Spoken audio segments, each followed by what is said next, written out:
நாம சுவாமி விவேகானந்தர்கிட்ட போனால் சுவாமிஜி சொல்வார், இந்த உலக உயிர்கள்ட்டெல்லாம் இறைவனை கண்டு சேவை செய். இந்த உடம்பு எப்படி அழிஞ்சு தான் போகுது, இப்படி அழிஞ்சு உடம்பு வச்சு இந்த உலகத்துக்கு நன்மை செய், தொண்டு செய், சேவை செய், அதன் மூலம் இறைவனை வழிபடுன்னு சொல்வார். அப்படியே நாம் பகவான் ஸ்ரீ ராமகிருஷ்ணர்கிட்ட போனால் அவர் சொல்வார், மனித பிறவியோட லட்சியமே கடவுளை உணர்றதான். ஜபம் பண்ணு, தவம் செய், தியானம் பண்ணு, கைகளை தட்டிக்கிட்டே கடவுளோட திருப்பெயரை பாடு, இறைவன் திருநாமத்தை சொல்லு அப்படின்னு சொல்வார். சாரதாமாட்ட போனால் அம்மா கேட்பாங்க, சாப்பிட்டியா மகனே? ஆமாம். அம்மா கிட்ட போனால் சாப்பாடு நிச்சயமாக உண்டு. பகவான் ஸ்ரீ ராமகிருஷ்ணர் தன்னோட சிஷ்யர்களுக்கெல்லாம் உணவில் ரொம்ப கட்டுப்பாடு விதிச்சிருந்தார். இவ்வளோ தான் சாப்பிட்ணும் அப்படின்னு சொல்லிட்டு, ஏன்னா ஆன்மீக வாழ்க்கைக்கு பங்கமாயிடக்கூடாதுன்னு. ஒரு நாள் அவரோட சிஷ்யர் வராரு ராமகிருஷ்ணர் பார்க்க. சாப்பிட்டியான்னு கேட்டார். சாப்பிட்டேன். என்ன சாப்பிட்டேன்?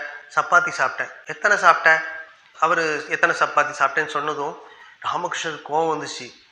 உன்னை நான் இத்தனை சப்பாத்தி சாப்பிடக்கூடாதுன்னு சொல்லியிருக்கேன்ல, எப்படி இவ்வளோ சாப்பிட்லாம்? யார் கொடுத்தா உனக்கு? சாரதாம்மா தான் கொடுத்தாங்க.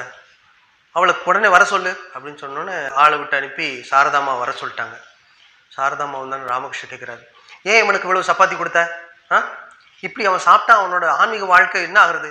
அவனோட ஆன்மீக முன்னேற்றம் தடைபடும்ல, ஏன் இப்படி பண்ணுற அப்படின்னப்போ சாரதாம்மா சொன்னாங்க அமைதியா, அவனோட ஆன்மீக முன்னேற்றத்தை நான் பார்த்துக்கிறேன், நீங்கள் அதை பற்றி கவலைப்பட தேவையில்லை அப்படின்னு சொன்னோன்னே ராமகிருஷ்ணர் ஒன்றுமே பேசல, அமைதியாயிட்டாரு. ஈக பர சுகதாயினி எங்கள் இதயவாசினி, ஈஸ்வரனில் பாதினி மோக காரிணி, ஈஸ்வரனில் பாதினி மோக காரிணி, மகோ அன்னபூரணி அம்மா சாரதாமணி, நீ அம்பிகை துர்கா பெயரில் அசுரநாசினி.